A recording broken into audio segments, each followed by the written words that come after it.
할렐루야. 안녕하세요. 대전침례교회 명성 목사입니다. 2월 14일 함께 나누실 말씀은 마태복음 5장 8절에서부터 10절까지 말씀이 되겠습니다. 제가 봉독하고 함께 말씀 나누시겠습니다. 마음이 청결한 자는 복이 있나니 그들이 하나님을 볼 것이며 화평케 하는 자는 복이 있나니 그들이 하나님의 아들이라 일컬음을 받을 것이며 의를 위하여 박해를 받은 자는 복이 있나니 천국이 그들의 것임이라.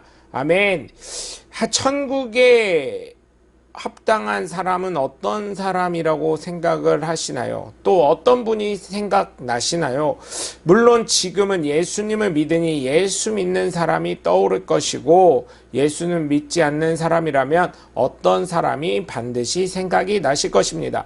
아마도 법 없이도 살 사람이라고 생각이 되어지는 그분이 바로 천국에 합당한 사람이라고 생각하실 수도 있을 것입니다.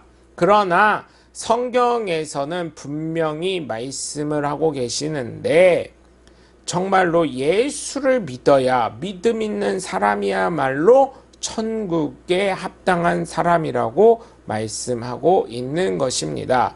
그렇기 때문에 저는 여러분께 부탁을 드립니다. 천국에 합당한 사람으로서 예수 믿는 사람이 되었다면 진정으로 예수님을 올바르게 믿어서 예수님을 믿는 사람으로 예수님으로부터 위임을 받은 존재임을 깨달으시고 하나님의 사랑과 말씀과 뜻과 계획을 바르게 전하실 수 있는 하나님의 귀한 자녀가 되시길 주 예수 그리스도의 이름으로 간절히 축원합니다. 오늘 본문을 보시면 마음이 깨끗한 사람은 복이 있는데 하나님을 볼 것이라고 합니다. 또한 평화, 화평을 이루는 사람은 복이 있는데 하나님이 그들을 자기의 자녀라고, 하나님의 자녀라고 부르실 것이라고 합니다. 또한 의를 위하여 핍박을 받는 자, 예수 믿는다고 예수 전하다가 박해를 받는 사람은 복이 있는데 하늘나라가 그들의 것이다 라고 이야기하고 있습니다. 예수님께서는 천국에 합당한 사람을 말씀을 하셨습니다. 첫째는 3절에 있는 것처럼 하나님만을 의지하는 사람, 마음이 가난한 사람, 그 사람이 하나님의 나라에 합당한 사람이라고 하셨고요. 둘째로는 마음이 깨끗한 사람이라고 하셨습니다. 마음이 깨끗한 사람이라는 것은 순수하여 말씀 그 자체가 스펀지처럼 스며들어가고 내 삶에 그것을 적용해서 그대로 하나님의 영광을 나타내게 하는 사람입니다. 또한 평화를 이루는 사람은 하나님의 자녀가 된다고 하였습니다. 즉 평화를 이루는 것은 무엇입니까? 죄인이었던 내가 예수님을 믿음으로 말미암아 평안해진다는 것입니다. 예수님의 복음을 전하게 된다는 것이지요. 지옥을 향해 가던 죽음의 사슬에 목이 베어 있던 존재가 하나님의 화평을 누리게 되어 하나님의 자녀가 되도록 하는 하나님의 놀라운 은혜라는 것을 깨달으시기 바랍니다.